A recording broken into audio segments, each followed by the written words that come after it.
오늘 예배드리는 모든 분들을 향한 살아계신 하나님의 은혜가 함께 하시기를 주님의 이름으로 간절히 축원합니다.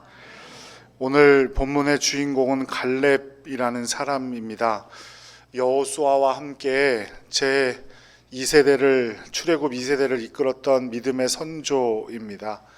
갈렙이 성경에 처음 등장하는 것이 민수기 13장 6절인데 모세와 함께 애굽에서 나와서 가나안 땅 앞에 도착한 이스라엘 민족은 각 지파별로 12명의 정탐꾼을 뽑아서 자신들이 들어가게 될 그 가나안 땅을 정탐하도록 하죠.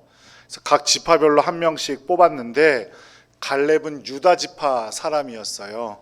근데 유다 지파 사람 중에 정탐꾼의 자격이 있는 사람 숫자를 세어보니까 총 76,500명이었습니다. 그러니까 76,500명 중에 한 명을 뽑는데 뽑힌 사람이 갈렙이에요.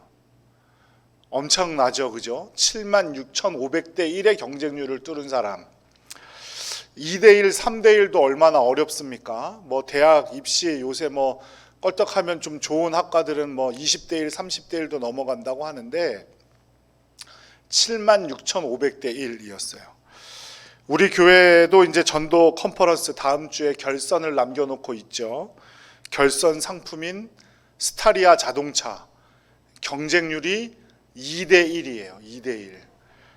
쉬울 것 같죠? 엄청 어려울 거예요. 그런데 76,500대의 경쟁률을 뚫고 지파의 대표자로 뽑힌 사람이 갈렙이니까 갈렙은 얼마나 뛰어난 사람이었겠어요. 더 대단한 것은 출애굽 당시 애굽에서 나온 사람만 장정으로 몇 명이라 그랬냐면 장정만 60만 명이라 그랬어요.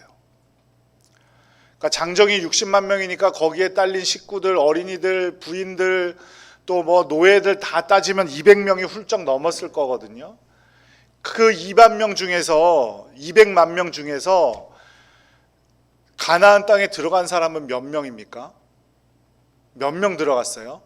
200만 명. 처음 출애굽해서 나온 사람 200만 명 중에서 딱 몇 명 들어갔어요? 딱 2명 들어갔어요. 모세도 못 들어갔어요. 여호수아와 갈렙만 들어갔어요. 그러니까 100만 명인데 100만 명 중에 한 명인 사람이 바로 갈렙이에요. 오늘 본문에 보니까 갈렙을 그니스 사람 여분네의 아들이라고 소개하고 있죠.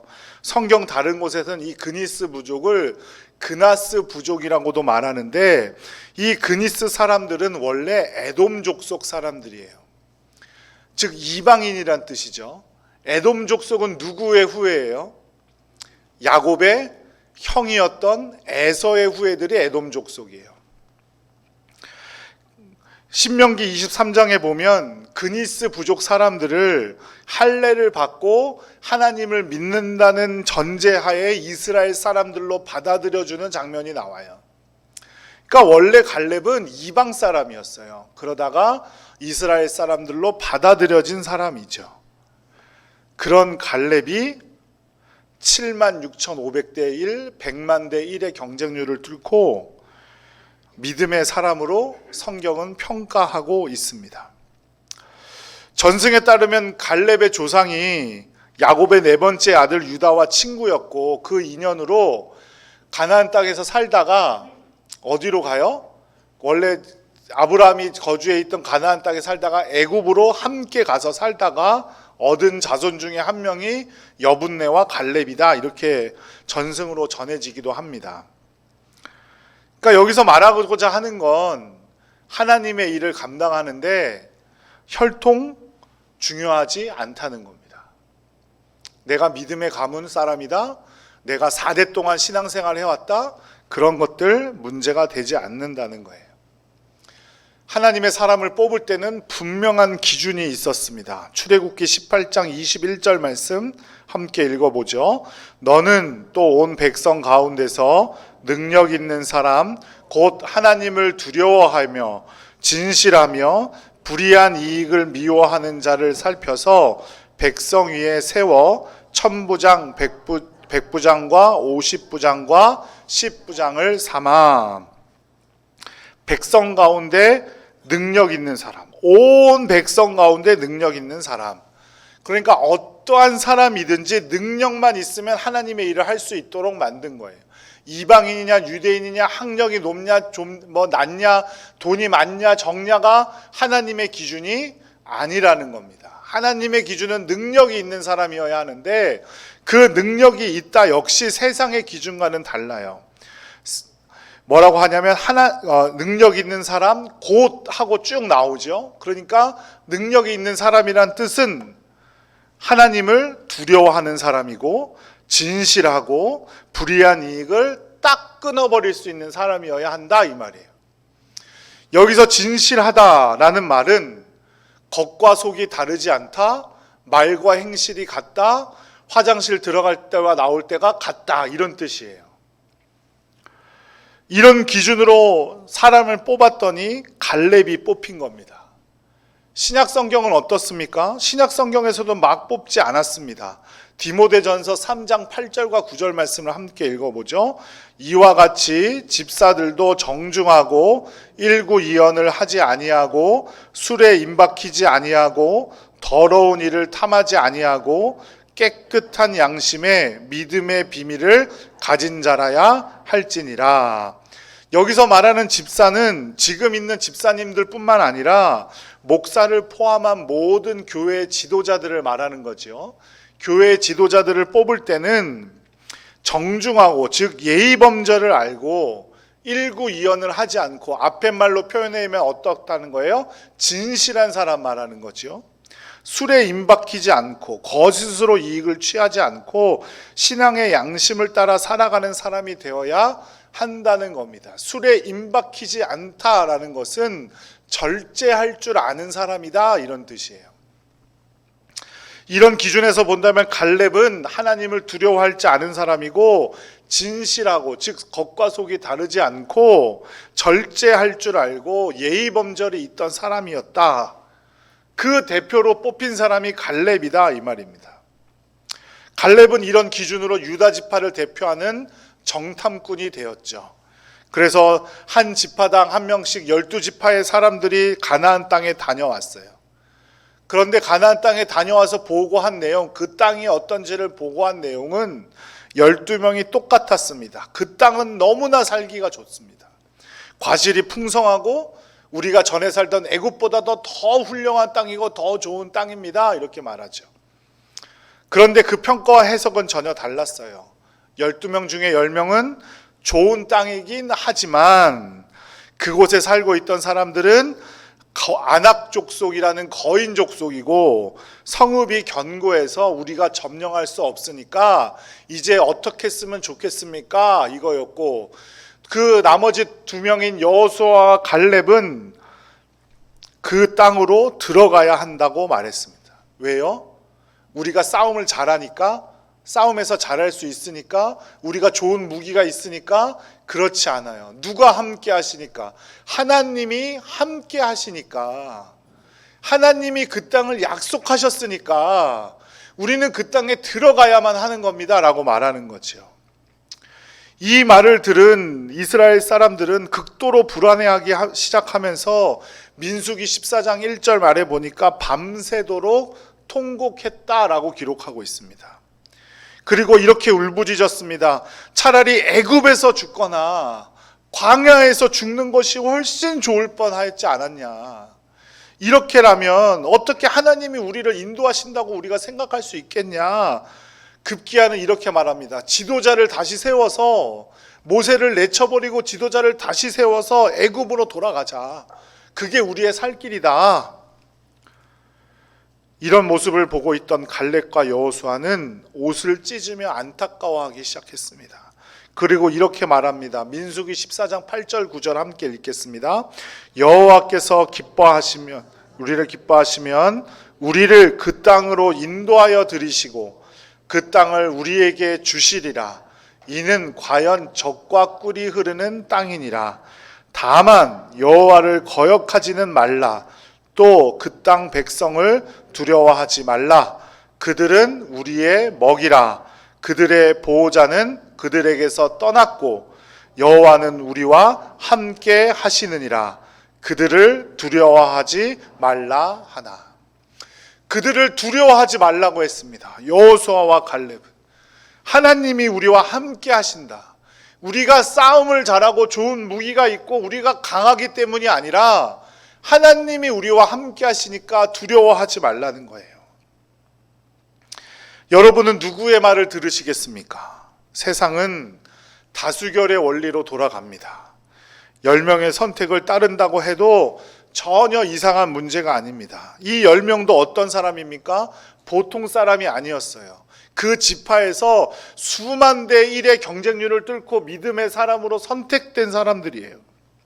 그럼에도 불구하고 이들은 눈에 보이는 것에 어두워져서 다른 선택을 했습니다. 오직 갈렙과 여호수아만이 하나님이 함께 하시면 이길 수 있다. 이것이 믿음의 사람들의 기준이 되어야 합니다. 세상은 다수결의 원칙으로 움직이고 우리 눈에 보이는 것이 좋은 것만으로 움직이지만 믿음의 사람들의 기준은 전혀 달라야 합니다. 하나님의 약속인가 하나님의 선택인가가 우선해야 합니다. 문제는 상황이 아니라 문제는 그 상황을 어떻게 선택하고 받아들이느냐에 있습니다. 많은 사람들의 판단이라는 함정에 속지 말고 상황을 하나님께 맡기면서 살아가야 합니다. 바로 여호수아와 갈렙처럼 말이죠. 다 그렇게 사는데 우리라고 어떻게 같이 못 살겠어요? 이런 속임수에 넘어가면 안 된다는 겁니다. 여호수아와 갈렙은 많은 사람을 따르지 않았고 하나님의 약속을 신뢰했습니다. 이것이 여호수아와 갈렙이 다른 점이었습니다. 이 다른 것, 분명히 구별할 수 있는 것, 이것을 두 글자로 뭐라고 합니까? 이것을 두 글자로 거룩이라고 하는 겁니다. 거룩은 그냥 조용히 있고 점잖게 있고 뭔가 아는 것처럼 고개를 끄덕거리며 앉아있는 게 거룩이 아니라 믿지 않는 사람과는 무언가 다른 것이 있고 믿지 않는 사람과는 다른 방향으로 움직일 수 있는 힘, 그것을 거룩이라고 하는 겁니다. 여러분은 믿지 않는 사람들과 전혀 다른 점이 있습니까? 이 질문은 바로 여러분은 거룩합니까? 라고 묻는 겁니다.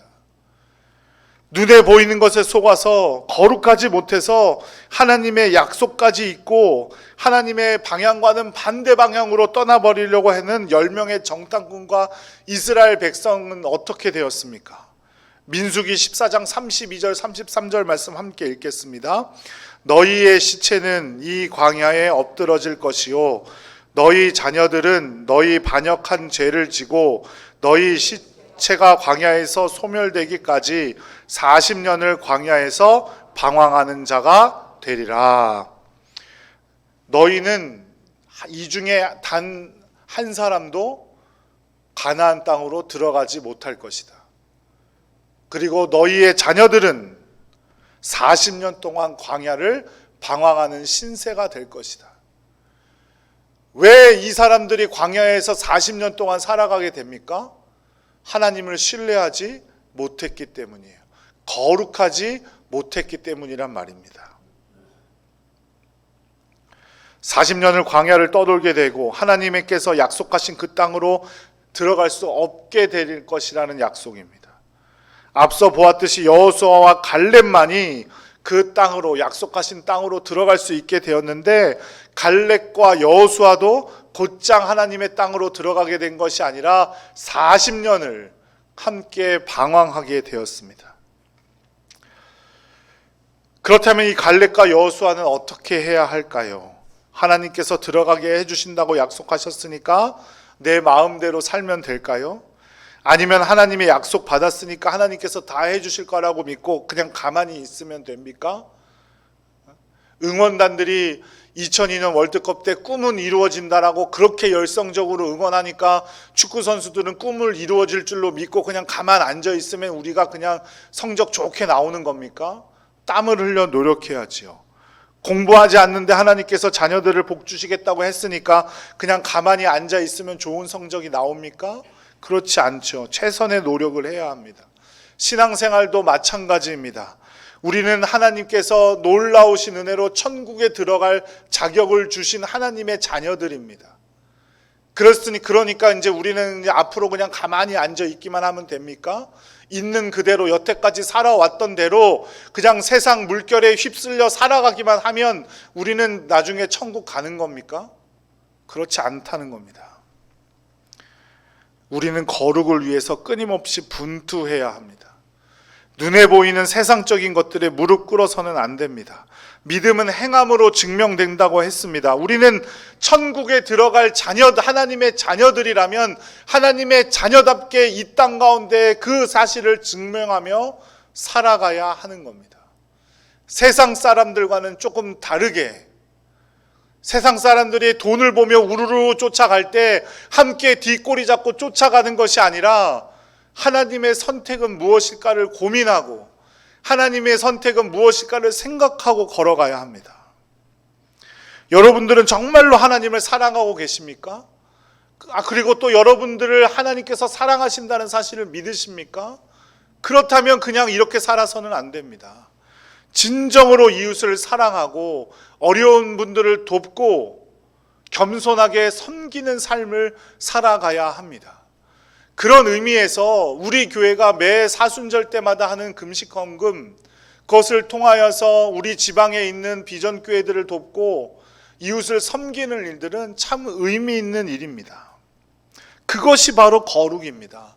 내가 믿음의 사람으로 살아갈 수 있도록 하나님께서 허락해 주셨으니까 그냥 가만히 앉아 있는 것이 아니라 내 안에 있는 거룩을 완성하기 위해 최선의 노력을 하고 매사에 예수님이라면 어떻게 선택하셨을까? 하나님과 함께 한다는 삶이란 무엇일까를 고민하며 신앙에 분투하며 살아가야 합니다. 그것이 거룩이고 영원한 기업을 얻을 사람의 모습인 줄로 믿습니다. 갈렙은 그렇게 살았습니다.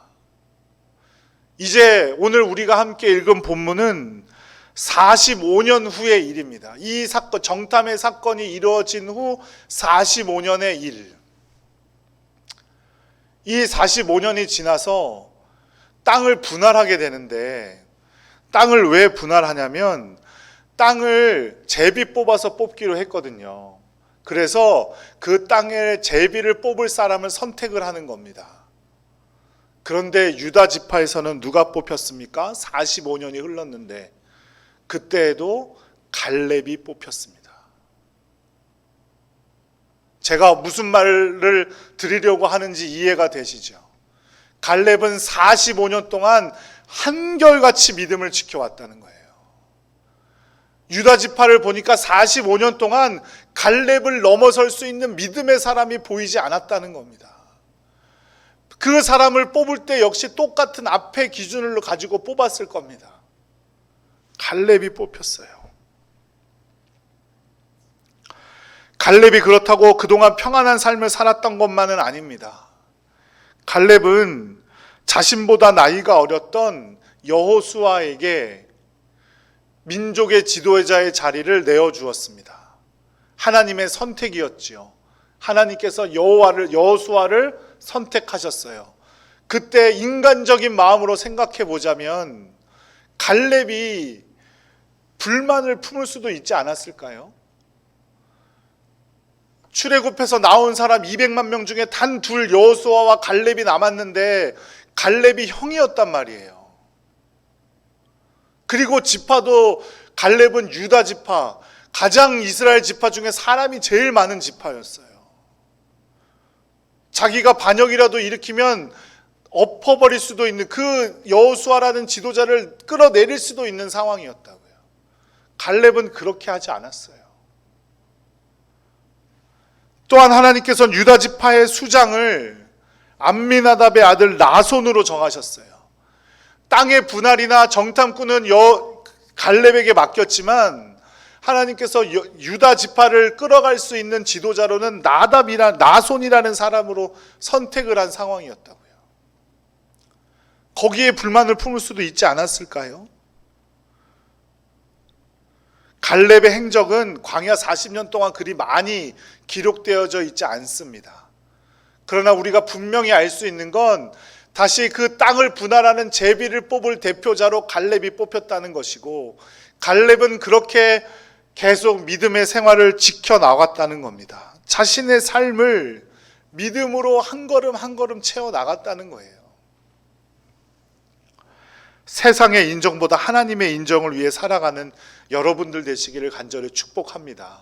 그것이 바로 믿음의 사람입니다.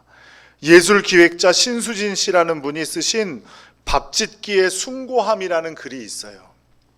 제가 그 글을 한번 읽어봐 드릴게요. 지금 반복하고 있는 일에 대해 스스로 어떤 의미를 부여하느냐에 따라 나의 가치가 정해진다.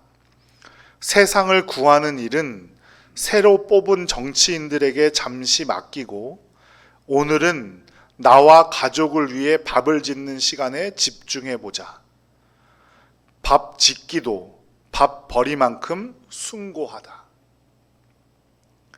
그러니까 우리는 매일매일 반복되는 일이라고 해서 하찮게 여길 때가 많다는 거예요. 하지만 믿음의 사람들은 매일매일 반복되는 일이라고 할지라도, 우리에게 거듭되는 우리의 일상이라고 할지라도 최선을 다해야 한다는 의미입니다. 갈렙은 그렇게 반복되는 광야의 일상을 묵묵히 이겨냈어요. 사람들의 주목이 없어도, 높은 위치가 없어도 게으름 피우거나 어영부영 적당히 하루를 보내지 않았을 겁니다. 이것이 바로 믿음의 사람의 특징입니다. 갈렙이 유다 지파의 대표 정탐꾼으로 선택을 받았을 때 나이가 40이었어요.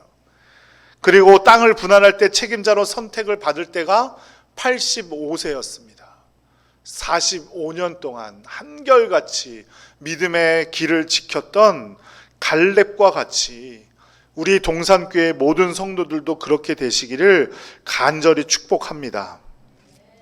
오늘 본문 여호수아 14장은 아까 말씀드렸듯이 요단의 서쪽, 그러니까 가나안 땅의 땅을 분배하는 장면입니다. 이미 르우벤 지파, 갓 지파, 므낫세 지파의 반은 요단강 동쪽에 자리를 잡았지요. 이제 9지파와 반 지파가 남았습니다. 제비를 뽑게 되어 있습니다. 제비를 뽑아서 지파마다 땅을 정하였는데 유다 지파의 땅은 헤브론이라는 곳으로 선정되었어요. 헤브론이란 땅이 어떤 땅이냐? 예루살렘에서 남쪽으로 약 30km 떨어져 있는 곳인데 그 땅의 해발이 1000m 되는 땅이었어요. 해발 1000m. 상상이나 되세요? 대전 충남에는 해발 1000m 되는 땅이 없어요. 계룡산 높아 보이잖아요. 계룡산 쳐다만 봐도 야, 저기를 어떻게 올라가나, 나는 못하겠다, 저는 그렇게 생각이 드는데 계룡산도 해발 제일 높은 꼭대기가 854m예요. 그런데 헤브론이란 땅은 평균 해발이 1000m로 이루어진 고산지대였어요. 우리나라에서 제일 높다고 하는 그 해발 제일 높다고 하는 동네가 평창인데 거기가 700m예요. 해발 700m. 그보다 300m 더 위에 있는 도시가 헤브론이라는 도시예요. 그런 땅을 85세 노년 갈렙이 이끄는 유다 지파가 분배받게 됩니다. 인간적으로 얼마나 답답했겠습니까? 까마득히 했겠지요. 그 높은 고지를 올라가기도 힘들 텐데 그냥 걸어서 올라가는 게 아니라 전쟁을 하면서 올라가야 되는 거예요. 그 땅을. 여기서 지난 40년 동안 갈렙이 또 어떻게 살았는지가 나옵니다. 11절 말씀에 보면은 갈렙이 뭐라고 하냐면 그때나 40세 때 그때나 85세 지금이나 싸움에나 출입에 전혀 다를 바가 없다 나는, 이렇게 말합니다. 그러니까 갈렙은 그때 보았던 땅, 그 가데스 바네아에서 정탐꾼으로 바라봤던 그 헤브론이라는 땅을 기억하고 있었다는 거예요. 하나님께서 약속하신 그 땅, 너에게 줄게 라고 말씀하신 그 땅을 기억하고 있었던 겁니다. 그 높은 땅일지라도. 그래서 갈렙은 건강 관리도 그만큼 잘한 거예요. 40세 때 1000m 올라가는 거나 85세 때 1000m 올라가는 거나 나는 다름없을 정도로 노력해 왔다 이 말이잖아요. 또 인간적인 생각을 또 해보세요. 지난 45년 동안 온전히 함께 있었던 사람은 갈렙과 여호수아밖에 없잖아요. 그죠? 나머지는 다 중간에 태어난 자녀들이잖아요. 얼마나 끈끈한 정이 있었겠습니까? 게다가 여호수아는 갈렙보다 동생이에요. 그러니까 야 우리 좀 봐줘라. 내가 나이가 85세인데 거기를 어떻게 올라가냐. 이거 다시 한번 좀 이렇게 한번 해보면 안 되냐. 충분히 할 수 있었겠죠. 그러나 갈렙은 그렇게 하지 않고 이렇게 선언했습니다. 여호수아 14장 12절 말씀 함께 읽겠습니다. 그날에 여호와께서 말씀하신 이 산지를 지금 내게 주소서. 당신도 그날에 들으셨거니와 그곳에는 아낙 사람이 있고 그 성읍들은 크고 견고할지라도 여호와께서 나와 함께 하시면 내가 여호와께서 말씀하신 대로 그들을 쫓아내리이다 하니. 우리 너무 잘 아는 찬양이잖아요. 이 산지를 내게 주소서. 그 땅이 좋은 땅이기 때문에 지금 달라고 하는 게 아니에요. 그 땅이 기름진 땅이고 그 땅에서 농사를 거두면 귀한 열매들을 얻을 수 있기 때문이 아닙니다. 그 땅은 하나님께서 정하신 땅이고 하나님께서 원하시는 땅이고 하나님께서 약속하신 땅이기 때문에 그 산지를 나에게 달라고 지금 말하고 있는 겁니다. 왜요? 하나님이 함께 하시면 이길 수 있기 때문이라는 믿음이 있었기 때문이에요. 그 땅이 편해서가 아니에요. 그 땅이 좋아서가 아니에요. 해발 1000m 땅을 좋아할 사람이 어디 있겠어요? 하지만 하나님이 함께 하시면 이루지 못할 것이 없고 우리는 분명히 그 땅을 차지할 것입니다 라고 갈렙이 여호수아에게 고백하고 있는 거예요. 갈렙의 나이가 혈기 넘치는 20, 30대가 아니에요. 85세였다고요. 그럼에도 불구하고 자기에게 맡겨진 그 사명을 위해서 끝까지 하려고 했던 겁니다. 왜 그렇게 했을까요? 갈렙은 하나님이 함께 하심을 믿었고 하나님이 도우시면 불가능이란 없다는 사실을 믿었기 때문입니다. 사랑하는 여러분, 마지막 때에 예수님 다시 오셨을 때 우리는 천국에 들어갈 사람들입니다. 그렇다면 이 땅 가운데서 우리는 어떻게 살아가야 할까요? 또한 마지막 때의 심판의 자리에서 주님, 내게 약속하신 천국을 주십시오. 갈렙이 말했던 대로 이 산지를 내게 주십시오라고 말하실 수 있겠습니까? 우리는 어떻게 믿음의 생활을 하고 있습니까? 살던 대로 살고 되는 대로 살고 그냥 돈 따라 살다가 마지막 때 오기 전에 그냥 회개만 하면 되는 게 아닙니다. 언제나 우리와 함께 하신다는 믿음으로 하나님이 함께 하시니까 내가 어떠한 것도 감당할 수 있다는 믿음으로 살아가는 우리 모든 동산 권속들 되시기를 간절히 축복합니다. 아무리 거인족과 같은 어려움이 내 앞에 있어도 하나님이 함께 하심으로 승리할 수 있다는 믿음으로 살아가는 여러분들 되시기를 간절히 축복합니다. 그럴 때 우리 주님께서 분명히 영원한 기업을 우리에게 주실 줄로 믿습니다. 기도하겠습니다.